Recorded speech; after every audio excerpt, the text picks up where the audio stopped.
How it feel to be a dad, how it feel to be a man. You provide by any means, and we sticking to the plan. Yeah, I do this for my seed. Come and listen, come and see.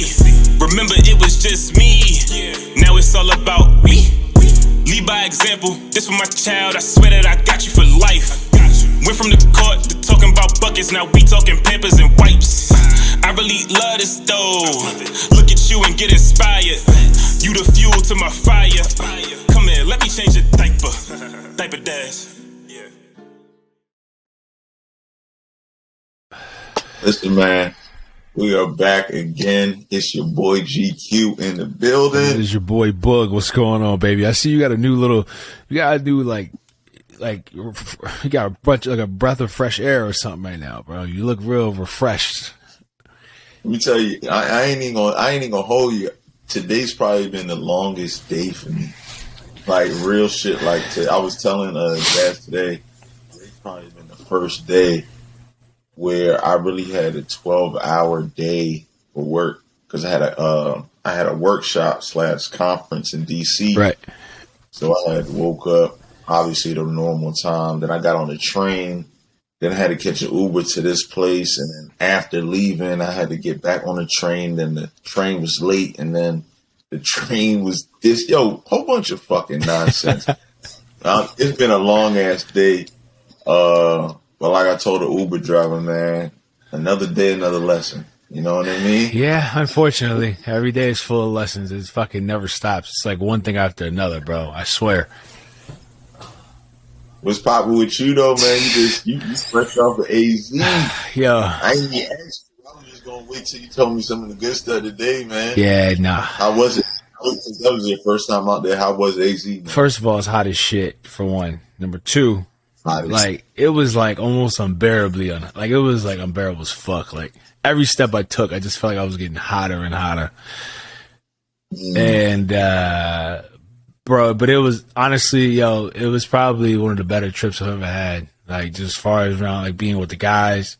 It's been over 3 years, well over 3 years since we all got a chance to really kick back and relax. You know what I mean? When we have kids and everybody traveling and shit like that. Whether it be playing ball and whatnot. So, it was definitely well needed. I'm going to tell you one thing. Motherfucking Elon Musk need to work on that fucking Tesla battery more than anything.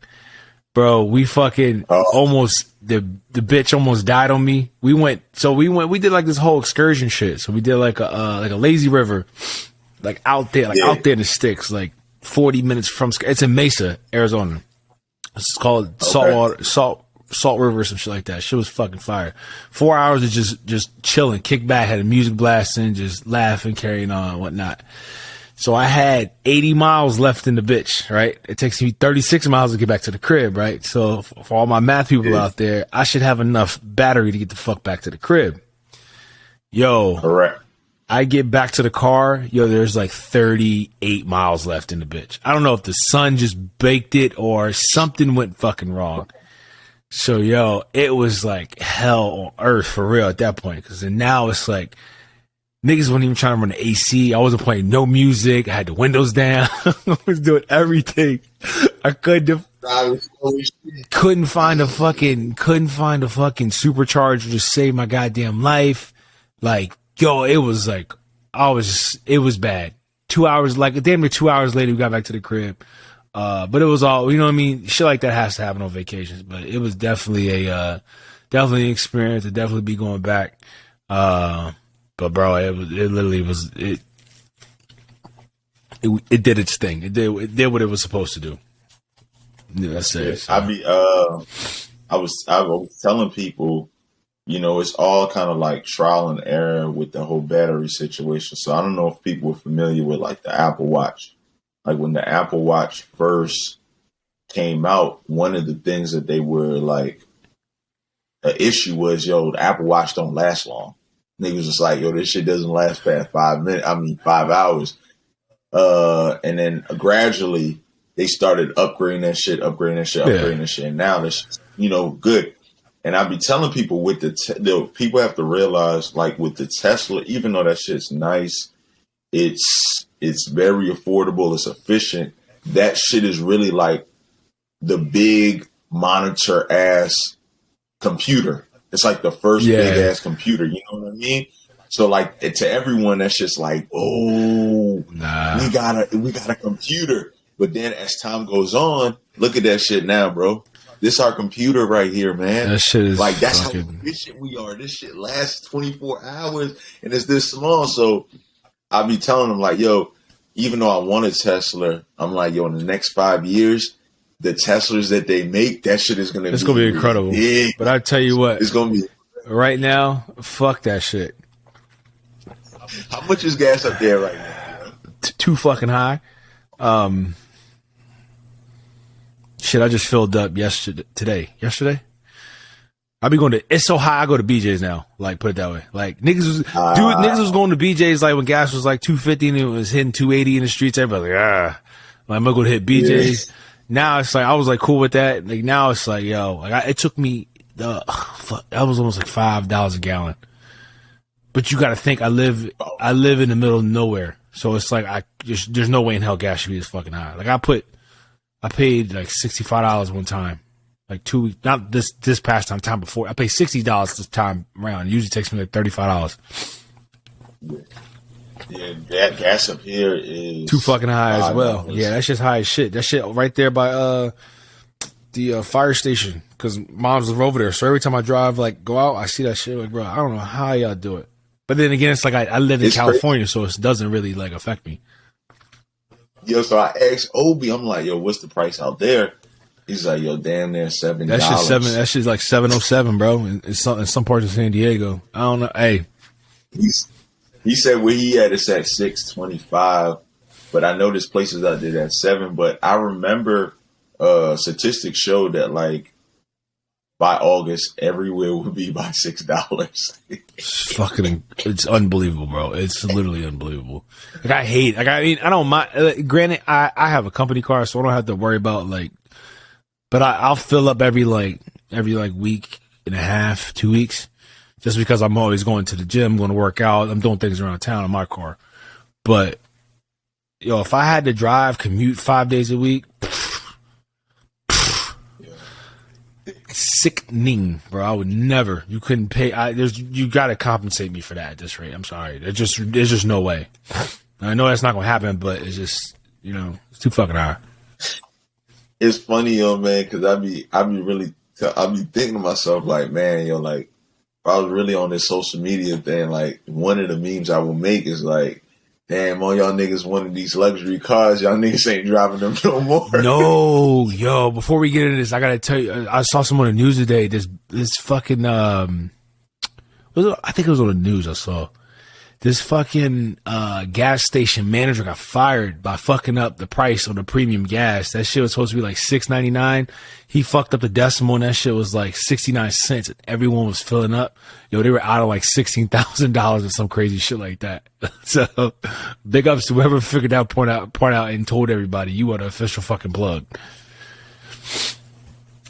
It's crazy, man.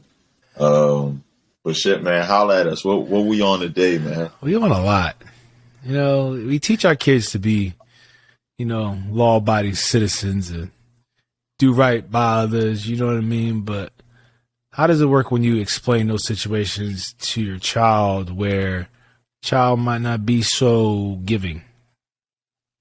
Like, for instance... In what aspect? Go ahead. Like, I've always been taught that, just, give, just give and you'll, good type, basically just some good karma shit, right? Like, whatever you put out is what you're going to get in return. But a lot of times. People how you want to be. Yeah, exactly. A lot of times, more than times than other, that shit doesn't work out. And for some kids, that shit's hard to accept. Like, I'm so friendly with these people. Like, why don't they, they take on to me. A first-hand experience. I went through a big thing. I went through a big thing of that growing up. Like I always made friends with everybody, but sometimes my personality is just not taken by other people. You know what I mean? Some people just may not fuck with it, and I had a problem with people not liking me. So like, how could you explain a situation to your child? You know what I mean? Like your child, say your child's not so much this age, but say if your child's like a teenager, you know what I mean? They're in high school, they're trying to fit in, trying to figure their way out in the society and shit. I feel like that's a tough conversation, man. But I feel like it's all about how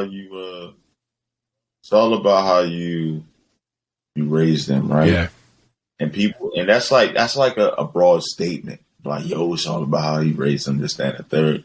But I think really emphasizing like, hey, there's people out there that are going to be dickheads. Complete people out there that's dickheads. You know what I mean? That's not going to like you. But you, as an individual, as a Brown, as a Davis, yo, you got to treat people right, no matter what the next person doing. You got to have good character, because that's just how society is. You know what I mean? There's going to be people out there that try to test you, try to do things on purpose. That's the thing that really kills me. There's people out there that would do things on purpose just for a reaction. Just to get a fucking reaction. Just to get a reaction. Yeah. Even though I do that sometimes at Jasmine. But I'm a dickhead. I mean, I wouldn't even necessarily call you a dickhead, because I sometimes push them. Well, then I guess consider me one too, because I know Ashley and I both know there's sometimes we both we do shit just to see how the other one's gonna play. It's a game of chess at the end of the day. Yo, but the thing about it is, there's people like, when I do it, I'm just doing it for like a side reaction, this, that, and the third. But there's people out there that do it because they want to see you fuck up. Oh yeah, you know what I mean? Like, it's just to jump off that topic a little bit, like coaches will not play certain people for a reason. Yeah. Just because like they just don't like them, or that's just how they are. And I'm like, yo, like, you're really fucking with this person's like emotions, like everything. Like, you're fucking with their confidence. But like, just going back to where we were talking about, like kids and, growing up, the thing that really hurts me or really makes me think is like, yo, growing up, raising your kid, teaching them to be right. But then also there's other kids out there that will do things purposely just to get a reaction out of you. Mm-hmm. Not for the good, but for the bad, like really bad. Just to be like, I want to see them fuck up. I want to see them do bad. And that shit naturally transitions into like adulthood, which is the scariest shit. And it gets more and more intense as they get older. You know what I mean? Because now I want you to fuck up because I want to embarrass you in front of our ninth grade class. But motherfuckers, when you get turned to adults, motherfuckers be trying to fuck you over financially. They be blocking the blessings real quick. You know what I mean? And like, they always try to find a way, because you always, and and it goes back to when you have this conversation with your kids, like, you're not going to be liked by everybody, of course. And when you're at that level, and it's so cliche to say, but when you're at that level of like where people really fuck with you, and you got a general grasp on who you're around, and everyone gravitates towards you, there's always going to be a few people that want to see you fail, or even actually the ones that the scariest ones are the ones that get close to you and you let them close, and then they pull that shit off. That's the worst, bro. But yeah, that's definitely something you gotta teach them how to watch out for shit like that. Of course, at that high school, especially high school is the worst, because that's when it really kicks in. Like middle school, elementary school, never, but high school is like. Let me ask you this, because I don't want to get too. You know what? Keep on going with what you're saying, because I don't want us to get too off topic. Because I was just thinking about something, but keep on going. I'm gonna hold on to it and say it after you say whatever you got to say. Oh yeah, no, I'm just saying, this conversation is a little geared more towards the parents who are dealing with teenagers. You know what I mean? That's really when it happens. Like elementary school, it's so innocent at that age. Like, oh, you take my toy, I take your toy. They don't know what the fuck they're doing. You know what I mean? My two little knuckleheads running around here, they don't know what they're doing. You know what I mean? At a toddler age, like, that shit really matters when it starts like affecting like bigger picture things, like colleges and grades in school and falling into the wrong crowds, especially. Like, that's a huge one. There's many instances, you know what I mean, where your kids can, even if your kids are the most genuine person and you know they're a good kid, they fuck around, might get caught up in the wrong crowd just act on accident, innocently. You know what I mean? So it's a very fine line to walk. One thing I was thinking about was like, you know how people are stubborn, like when they're certain, you know, when they're adults, or they're hard-headed, or they're bad communicators, or they're this, or they're racist, or this, that, and the third. Just that, like, that was instilled in them, or it was developed at a young age, right? Or whenever they're kids, teenager, this, that, and the third. And just to think, man, like, that shit really stuck with them all the way through their fucking life. And I was just thinking at, like, what point do you think is the youngest where people start to develop certain things that's, like, really their character growing up? Yo, it's funny you bring that up, because I was fucking Kyrie. I was just stumbled upon this video. He was talking about racism. And he was like, ain't it funny how racism really doesn't start until you get to, like, I can't remember the age could be said, but, like, it doesn't matter up until, like, you're like 5 or 6 or something like that, when you really learn who to like and who to dislike. It was like, it's just weird that, like, how crazy racism is taught to people to not like a certain demographic of people or a certain person because of the way, you know what I mean? Like, it's all like conditional behaviors at the end of the day. You know what I mean? It's nothing that we're born with. It's just like, hey, fuck it, I don't like black people, or fuck it, I don't like white people. It's you growing up around them. you get where I'm going. I ain't gonna put fucking Google gonna censor me again for some shit I'll say, because, you know, today and age is very sensitive. But you know what I mean? Like, you already start to you put yourself in around those situations and those auras and those vibes, and it just like it becomes you at some point. I think that age around that 5 or 6, I think, and this is just my opinion, I believe that kind of is the age, because that's the age where individuals or kids start to go to school, right? They start. Right. That's where you start kindergarten, start first grade or whatever. So you're more exposed to other kids on a natural basis. You're normally seeing different race all the time. And then what's crazy is because you're conditioned at home not to like this race, all it has to do, or all that has to happen, is for that race to do one thing you don't like at school. One fucking thing, and that's it. It's already written in stone. Like, that motherfucker, like, fucking has fucking the new shoe or the new something or something that you don't, you know, you just don't like it, and then all of a sudden it's like, you know what?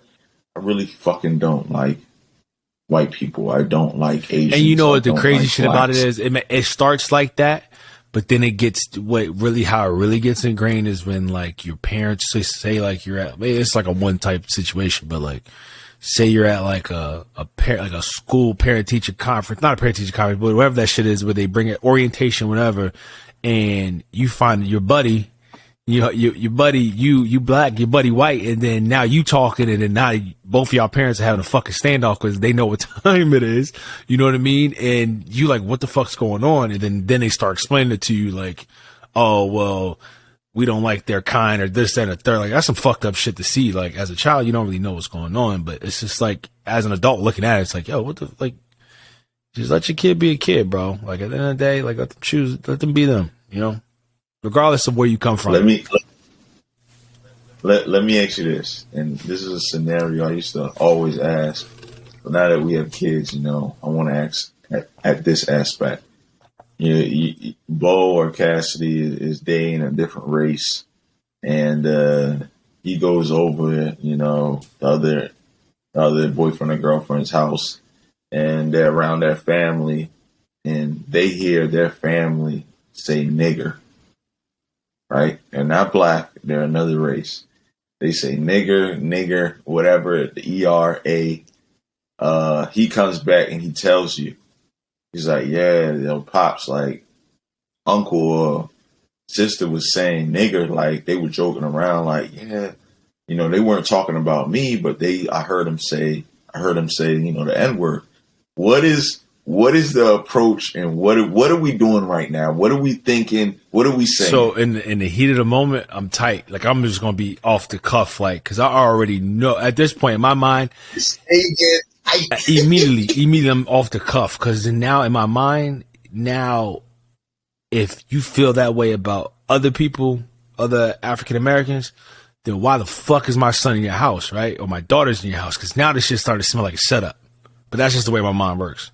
So I gotta have a conversation. Okay. You get me? Like, we're gonna get to the bottom of this, and then we're gonna sit down with their parents. I'm gonna sit down with the parents, and without the kids in the room, because there's gonna be a lot of tough words. One, not necessarily curse words or anything like that, but it's gonna be some tough language that's gonna be used when we discuss, like, okay, so if you feel this way about my son's ethnicity, then why is my son in your house? That's gonna be our number one question. Because now I'm really thinking on this as a setup. Like, it's immediately a setup. You know, like, you just can't put shit past nobody. So that one red flag is that he heard it. He's at it's he or she. He or she. I don't give a fuck who it is. He, she, whoever it is. I don't give a fuck. All I'm saying is they heard it at another racist house, but they're cool with my child being there, and I have a problem with that. I got a big problem with that, because then why is my child at your house if you feel this way about where they come from? Okay. Because one thing the reason why I wanted to throw out the he or she is because when it's a son, it's sometimes people always think it's a setup because of Get Out and because of other things. But people don't really talk about it from a girl standpoint. That shit's a setup, right? Fucking regardless. I don't care who either one of them is a fucking setup. I don't care. If I find it, and that just goes for any minority. You know what I mean? Like, I wouldn't want,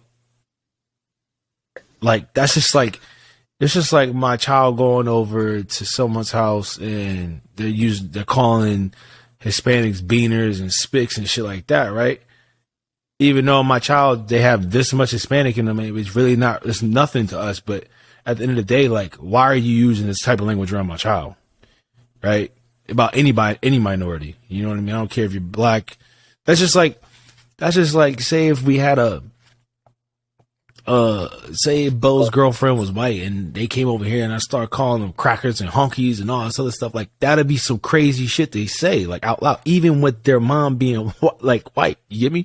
That's just some wild shit to say. So we know. So I think this is the thing. So we know saying it direct. That's the issue, right? But what I'm saying is we're in a family environment and other people are saying it within the family. I get that. That the issue is not that they're saying it about other people. The issue, that's part of the issue. The totality of the issue is the fact that you're saying it about other people, and number two, my child's in front of you and you're saying it out loud.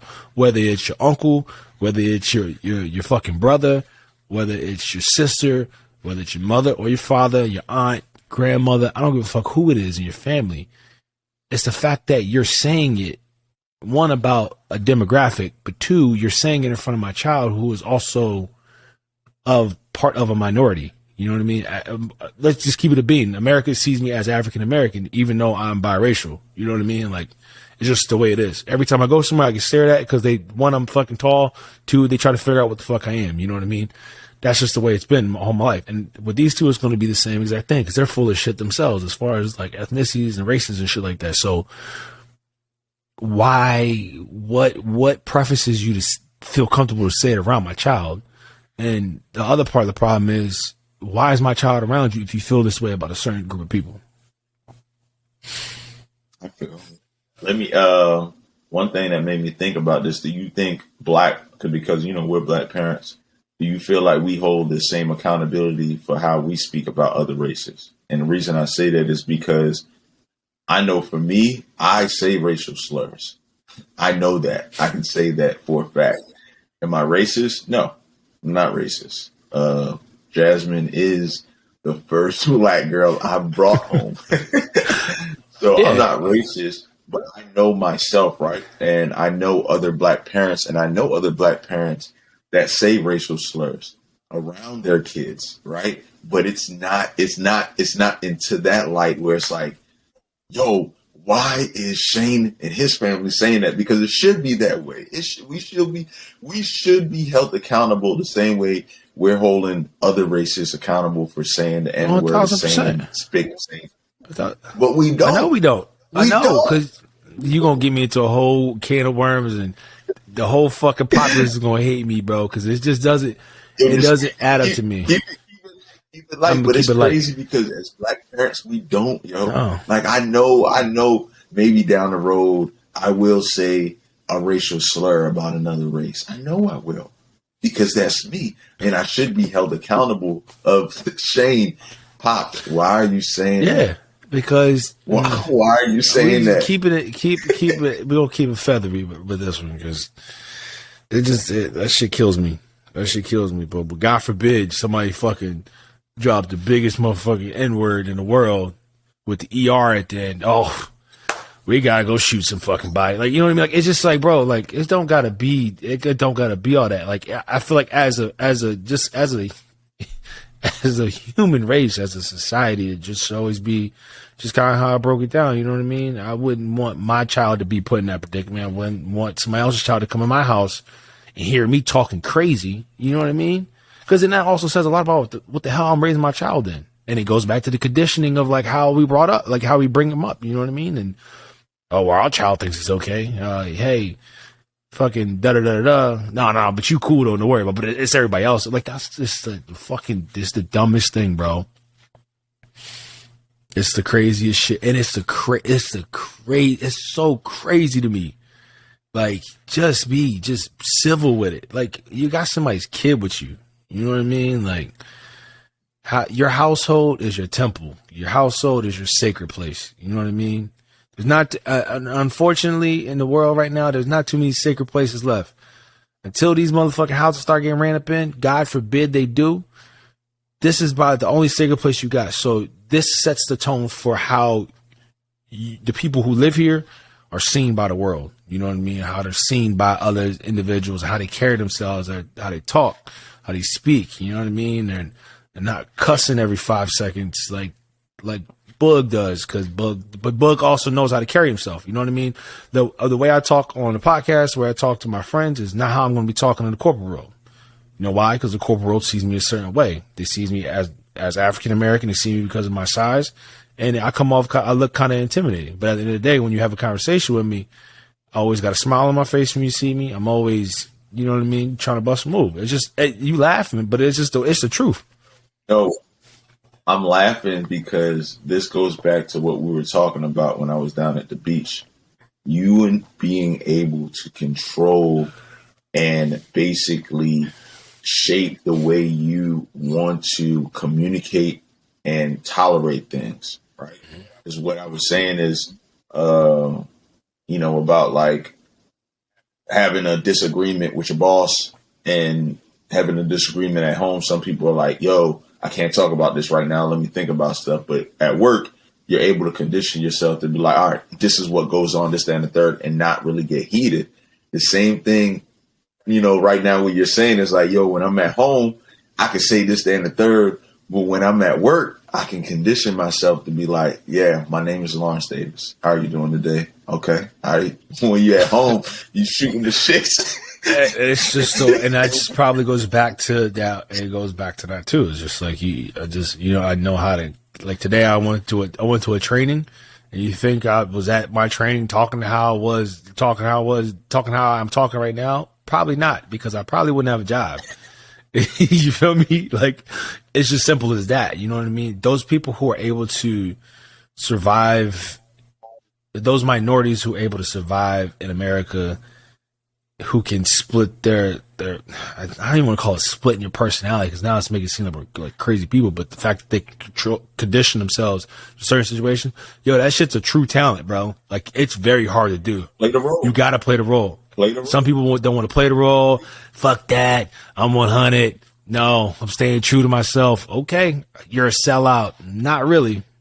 You feel me? Like, have you seen There's a movie about that. The dude from I'm about to tell you right now. Lakeith Stanfield. Yeah, it's called what the fuck's the name of that movie? It's called Sorry to Bother You. Yeah. Sorry to Bother You. That's what it's called.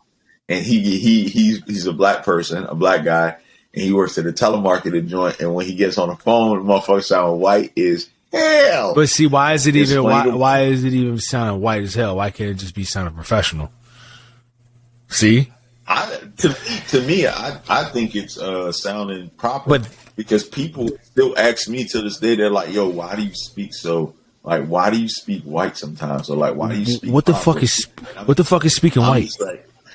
Like speaking proper, being fucking professional, being able to say, "Hey, how you doing?" Get the fuck out, like, boy, you gonna set me off. You're gonna set me off. I remember. I still get that to the day. Like even on the phone, people would not written. People like, "Yo, I never thought it was you. Oh. I didn't think." But it's probably because of how we were brought up, right? We weren't brought up in the city or in the South. We were brought up around. But there's some people in the city. There's a big group of people from the city that do it and have done it. You know, like it ain't like you gotta. It's not. It's just, you know, bro. My job now. I've got hired during the pandemic. I was behind a computer for 2 years. The people that I see today, they look at when I see them in person, they just eyes and their jaws just drop because they never see me. One, they only see me from the shoulders up because they don't see because I'm standing up. Obviously, I'm on fucking Teams. But two, when I'm in person, like, oh my God, you're much bigger than I thought. Like, oh my God, I can't believe that. You know, they're just like so shocked. And I'm like, yeah, well, fuck, yeah, keep running sales up, yeah, you know. It's true because when I first saw the individual, same thing for me too. When I started my new job, I just started seeing these people, and I'm like, wow, y'all motherfuckers are tiny as hell. Like, y'all are tiny. Y'all tiny as hell, girl. Like, it's small. And I just saw one of the dudes for the first time on my team at the workshop I was, and he was probably the tallest guy, I think, on the team. And it's just like, yo, it's just like you said, like to everyone, they see you on the screen. Cause like, to me, I feel like everyone looks bigger than what they are when I see them in person on the screen. And then when I see them in person, they're like small as hell. I'm like, well, yeah. God damn it. But they got that 6'8" energy on them emails though. They be firing off them emails talking crazy. Like I just, this one lady came over. She used to always give me all this attitude, but she came over to my desk because she wanted to meet me. And it's just funny to actually. That shit shifted real quick. Oh, yeah. Oh, hey, Shane, just wanted to come by and see you. I know I'm always giving you problems and this, that, and third. Because motherfucker, you are. Yeah, it's just funny, man. But it's just, it feels good to like just see these people and just interact with them. I think that's the biggest thing, man.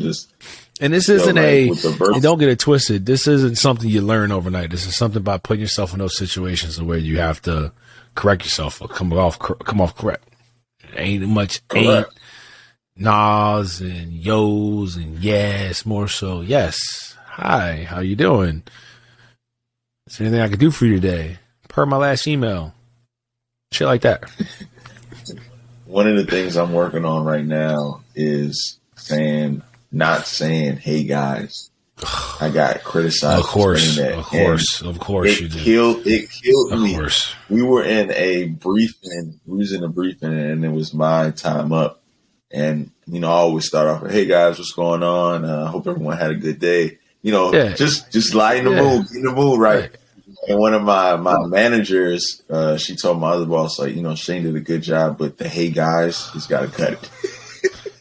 And I'm telling Jasmine, like, yo, they really got me on. Hey, she definitely has pronouns in her signature. She, her.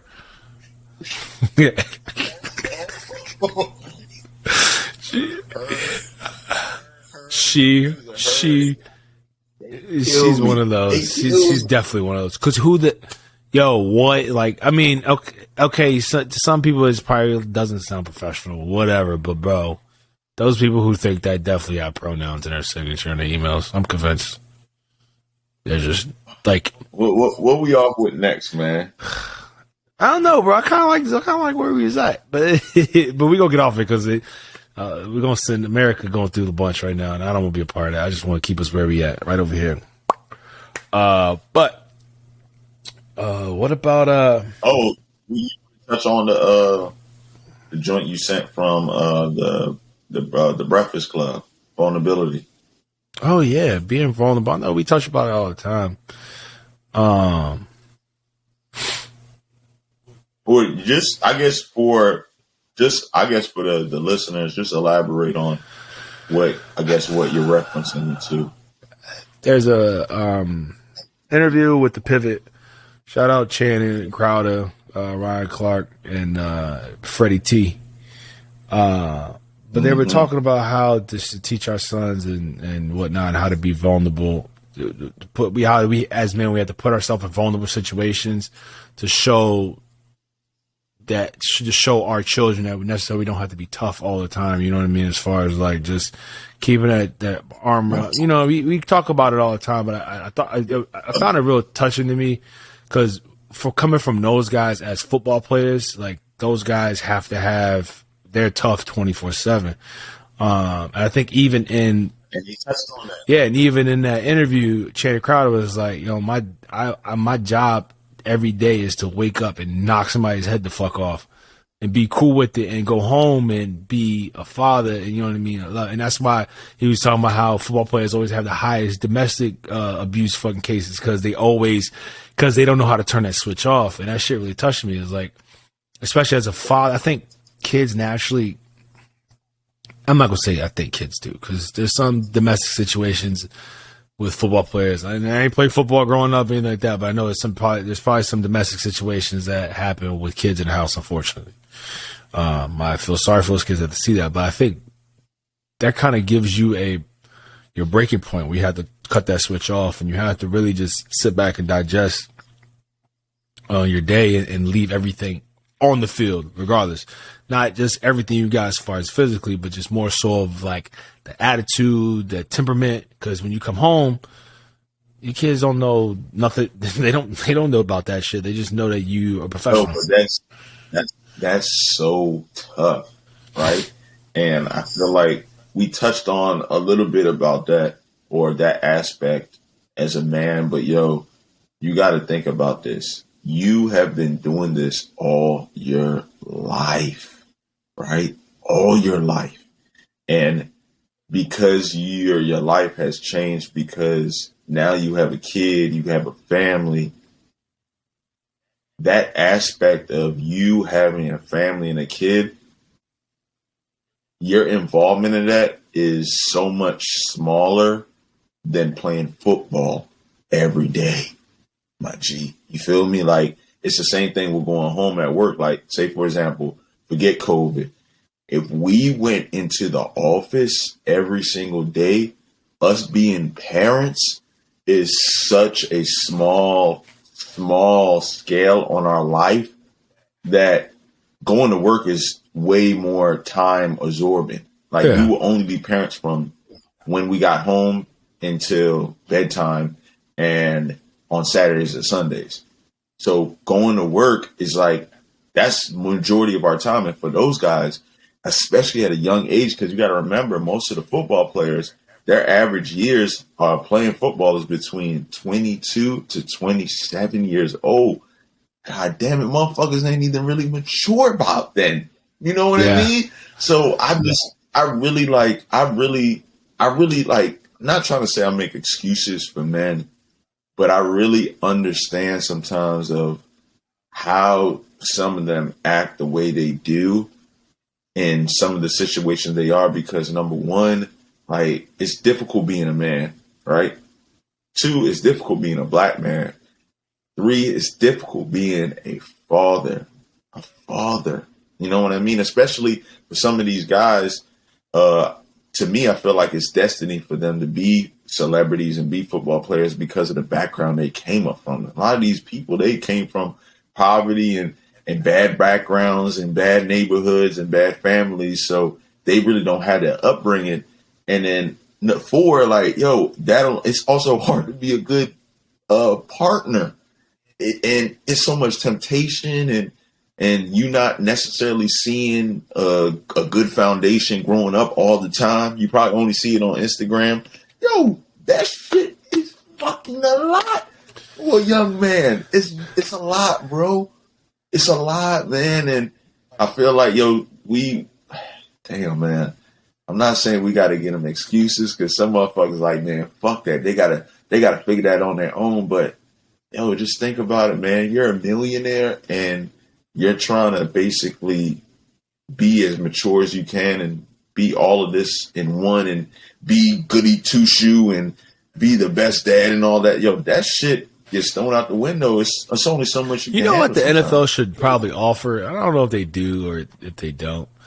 They probably should like offer. I mean, I'm not gonna call it, because they probably offer like counseling and like therapy, like shit like that, right? I get that. I would assume they would. If they don't, they're a savage fucking industry. But they should also offer a transition. I wouldn't call it necessarily like a transition coach, because it sounds like it's more of a kind of like. You saying basically like therapy to them? Kind of provide like some type of like a guidance, not necessarily therapy, just like a huh? Yeah, a life coach, something like that, to where they can kind of just talk to these individuals, whether it's on a group basis or or individual level, to those players who are looking to have kids, because not every those players who are single that just love playing football and they're out here living on yachts doing shit like that, cool. But like those players who are like really thinking about settling down, one, those group of individuals, two, those individuals who settle down and married who are thinking about having kids, or those who are, those who are just trying to keep that like they're transitioning into the relationship part of their life, whether it be finding somebody else, like I feel like the NFL should like offer a a person or personnel to talk to these these men to talk about how to talk to them through the turning off that switch and when to turn it on. When mentorship, kind of like a mentorship, but more so a transitional wave, because it's because you got to transition from being aggressive to going home. You know what I mean? Like you carry a lot of your frustrations probably from maybe you had a bad day at playing on the field to bringing it home. Like how to ease that tension, because you got to be very aggressive to play that sport. It ain't like basketball. Like, hey, if you have a bad game, you gonna come home. You gonna be like, listen, I don't really want to talk. Like, you're not gonna be on some like, oh, I'm ready to fucking knock your head off. You know what I mean? Because you've played this sport up until you're 23, right? At this point, right? So you get drafted. You've been playing this aggressive ass sport all your life until this point. And also mental health, mental health checks and shit like that obviously play a role into it. But I think definitely like a transition coach of like some sort, transition personnel rather, to reach out to these teams and to those players who are looking to, get into that fatherhood portion of their life, and how to turn that switch on and off. I want to find that out. I got to find that out.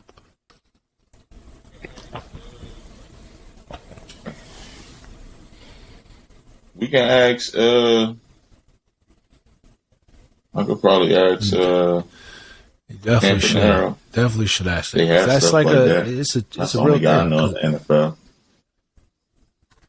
Yeah, he works for the Ravens. You know what I mean? Like we know people that. That's the one thing about us. We were very well connected in every fucking sports league. Don't worry about it.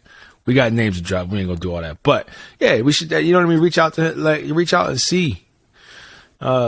Shout out to Matt. He just got married. Like, yeah, that's big shit. Meet the Robinsons. That's tough. Shout out to Matt, man. He really did his thing, though. I remember watching him from like afar growing up, but then really like getting a chance to like somewhat know him playing basketball and things of that nature, and watching him go to the NFL, then going to college and coaching the college, and now he's part of the Ravens staff. That shit's pretty dope to see. But we definitely should reach out to him about that, because I think that's something that's really key. Maybe some players might need, and on Great the kid. adverse is like, well, how many players will, it just kind of goes back to the vulnerability Texas. spot. Like, how do some players not even going to want to do that shit because they're like, fuck, oh, he's soft.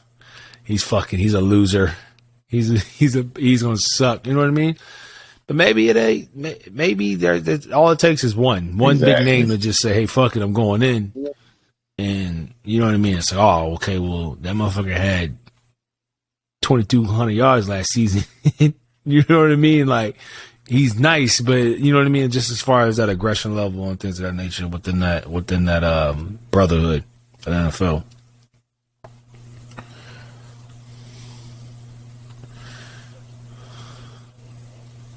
I definitely will. I'm gonna reach out to him and touch on that. One thing I wanted to also talk about too, man. Before we wrap up or whatever, I wanted to talk about we just circled seeing back. another kid. Okay, go ahead. Be mean to your kid, and the reason I said that is because Yeah. yeah, the reason why we did. It's called Circle of Life. Me and Nova had went to the playground. Man, shout out to Nova, man. Nova be talking my ear off. And everyone always said, they're like, yo, you'd rather have them talking than not talking. Like, when they're not talking, that's an issue. So shout out to Nova, man. That girl is something else, man. Like, she really something else. But we get to the playground, and Nova, like, one thing about Nova is she, in the beginning, Timid. with around adults, she's kind of like standoffish a little bit, right? She's like, I don't really know you like that, you know what I mean? And then after a while, she warms up. But one thing I noticed about her, when she's by herself and other kids around, she is locked in and she's waiting for them to, you know, approach her, or she'll start following them, or she just wants to play with them. So there's one little boy there, and he's playing around, and Nova's chasing him, and he's trying to get down the slide before her, this, that, and the third, and they're playing around and all this shit, and then finally they get to start playing with, shit, I guess, like this X and O game. You fucking up, bro. We We talking basketball right now. We talking about being at a playground. Shane. X's and O's.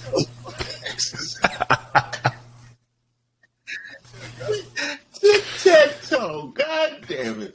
I tell you, I be killing Since the 1900s. This motherfucker just said X's and O's game. Nigga, this shit is called tic-tac-toe. They start twisting this shit around. And the dude, little homie, say, nah, this mine. And Nova try to touch the next one. He like, nah, this shit mine too. He like, nah, like, this, all of them are mine. And, you know, Nova turns around. She looks at me. I'm like, you got to share. And it's funny because of that situation. Yo, and it's I don't funny. know if you ever. It's awkward as fuck. Kid, I'll never like, do it. You gotta but share. because kids don't like my only kids that like being around me are my kids, honestly. So when I gotta get involved, it's a different story. But the fact that like parents' first like reaction to their child is, oh, no worries, he just doesn't want to share right now. Like, it's always like to soften the blow a little bit because they pride is hurt low key.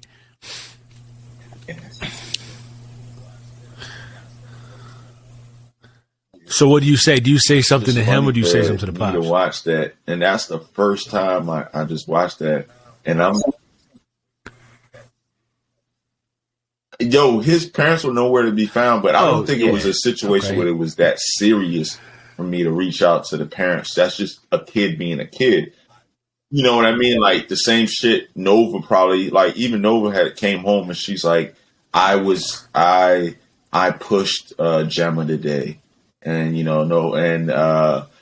Jasmine was like, you can't do that. Like, you have to be nice from now on. And now I guess with me is different because I don't nice get those stories. All that shit happens here. Just and it's funny though because like all this shit that and happens here, like this is fucking bad. Like this very fucking room is battle royale. Like there's a gate over here. Like we be enclosed in this motherfucker. I'll be letting them go at each other. Just so you know what I mean. Just on some brother sister shit. But it's like it's kind of getting like to a point where the stuff that's happening here is translating out there, and I'm like, whoa, we got to chill. So I got to start monitoring this zone a little better. But yeah, I wish they would come home and tell me stories like that, but I just see it all day.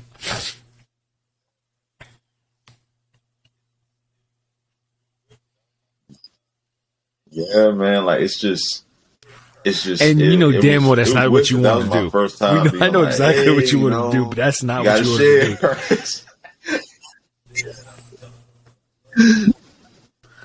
Like, yeah, you gotta share. And I'm telling Nova, like, yeah, it's okay. Let's just go run over here. That nigga, he starts seeing Nova run. He start running in front of her, like, nah, this bitch ain't about to beat me. Like, it's funny, because, I've watched so many kids. Yeah. And so many kids are on a different scale, right? There's some kids that are like, they're down here, right? They're kind of socially awkward.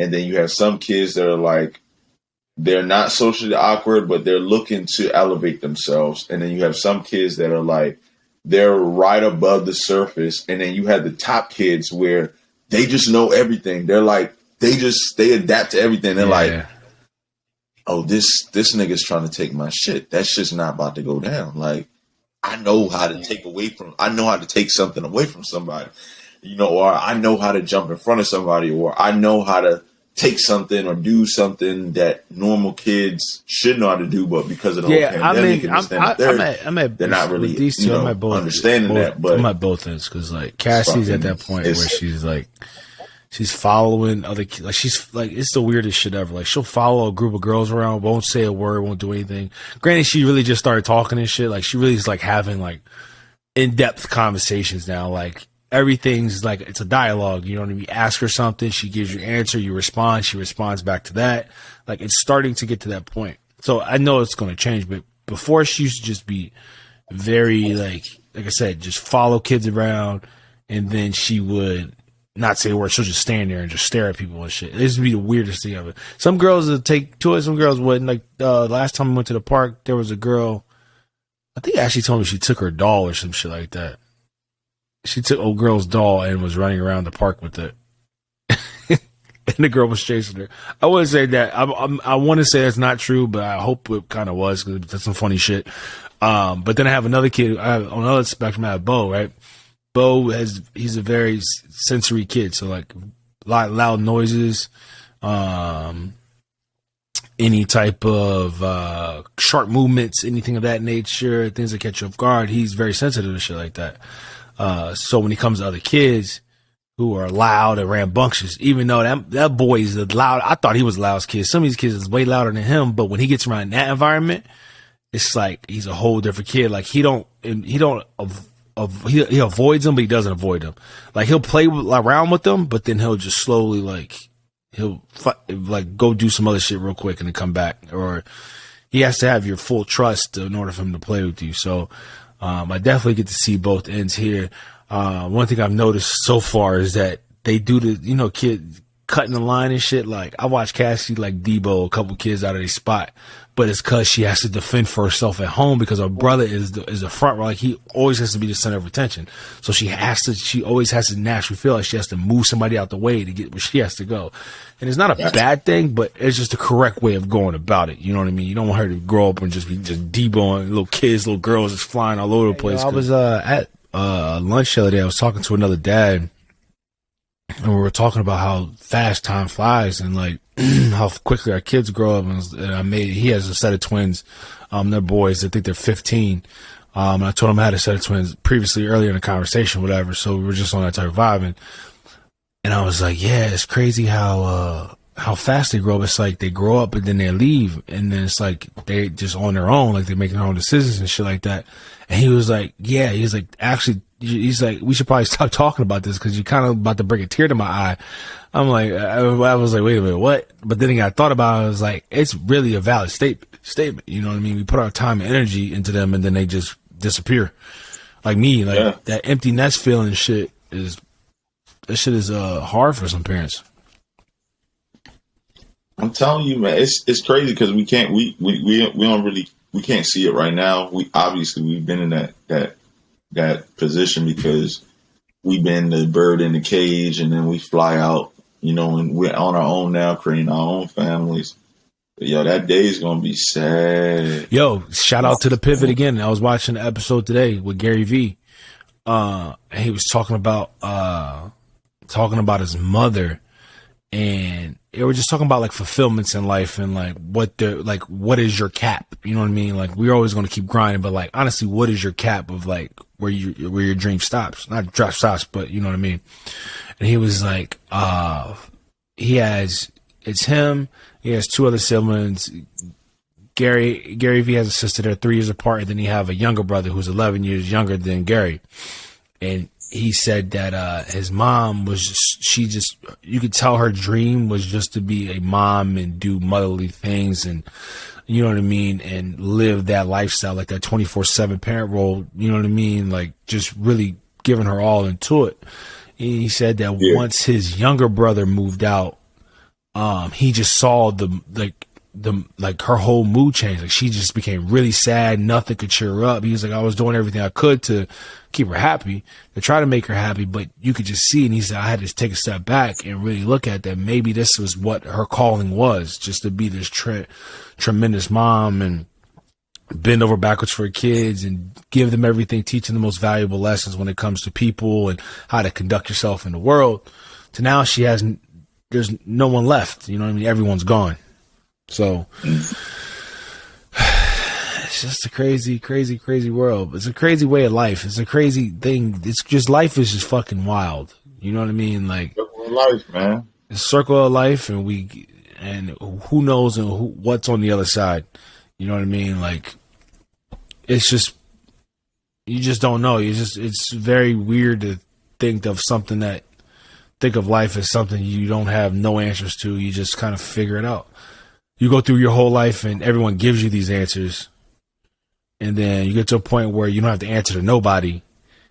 And now it's like, that's when you really figure out. Now you got to fall back on your morals when it comes to maybe those conversations you and your dad had at 6, 7 when it came to talking about being selfish to other people and